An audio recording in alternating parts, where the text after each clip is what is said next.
శ్రీ గురుభ్యో నమ. ఓం నమో నారాయణాయ. ఈరోజు అయగ్రీవ స్వామివారి గురించి తెలుసుకుందాం. ఒకసారి ఆలోచించండి, ప్రపంచంలో ఉన్న జ్ఞానం మొత్తం ఒక్కసారిగా మాయమైతే ఏమవుతుంది? ధర్మం ఉండదు, యజ్ఞాలు జరగవు, దేవతలు బలహీనపడతారు, మనుషులు చీకటిలో మిగిలిపోతారు. అలాంటి భయంకరమైన సంఘటన నిజంగానే జరిగింది. ఆ సమయంలో మహావిష్ణువు ఎందుకు గుర్రం తలతో అయగ్రీవ అవతారం ఎత్తాల్సి వచ్చింది? ఈ కథ చివర్లో తెలిసే రహస్యం మీకు ఆశ్చర్యం కలిగిస్తుంది. సృష్టి ప్రారంభమైన రోజులు బ్రహ్మదేవుడు తన 4 ముఖాల నుండి 4 వేదాలను ఉచ్చరిస్తూ ప్రపంచాన్ని ధర్మ మార్గంలో నడిపిస్తున్నాడు. ఆ వేదాలే ఈ విశ్వానికి శ్వాస. వాటిలోని సృష్టి, స్థితి, లయం అనే రహస్యాలు దాగి ఉన్నాయి. కానీ అధర్మ శక్తులు పెరుగుతున్నాయి.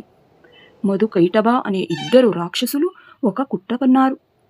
వేదాలు లేకపోతే దేవతలు బలహీనపడతారు, బ్రహ్మ ఏమి చేయలేడు, అప్పుడు 3 లోకాలకు మనమే రాజులు అని కుట్ర పన్నారు మధుకైటభ అనే రాక్షసులు.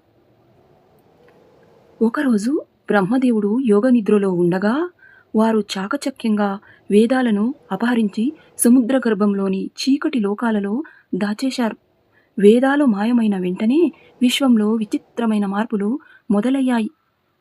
ఋషులు మంత్రాలు మర్చిపోయారు, యజ్ఞాలు ఆగిపోయాయి, ధర్మం క్షీణించింది, భూమిపై అశాంతి వ్యాపించింది.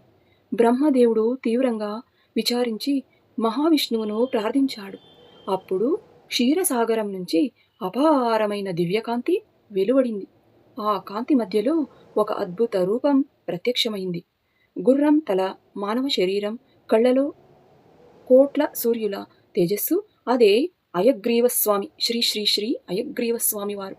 ఆయన గర్జించగానే 3 లోకాలు కంపించాయి, సముద్రం ఉప్పొంగింది, రాక్షసులు భయంతో వణికిపోయారు. వారు యుద్ధానికి సిద్ధమయ్యారు.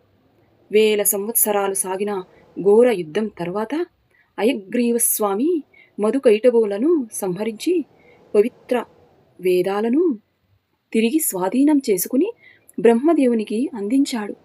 ఆ క్షణం నుంచే ప్రపంచంలో మళ్ళీ ధర్మం వెలుగొందింది. ఋషులు వేదాలను జపించారు, దేవతలు పుష్పవర్షం కురిపించారు.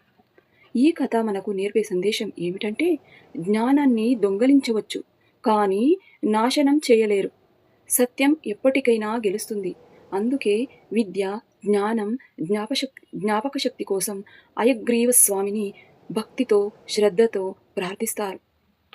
ఓం శ్రీ అయగ్రీవ స్వామియే నమః. ఓం శ్రీ అయగ్రీవ స్వామియే నమః. ఓం శ్రీ అయగ్రీవ స్వామియే నమః.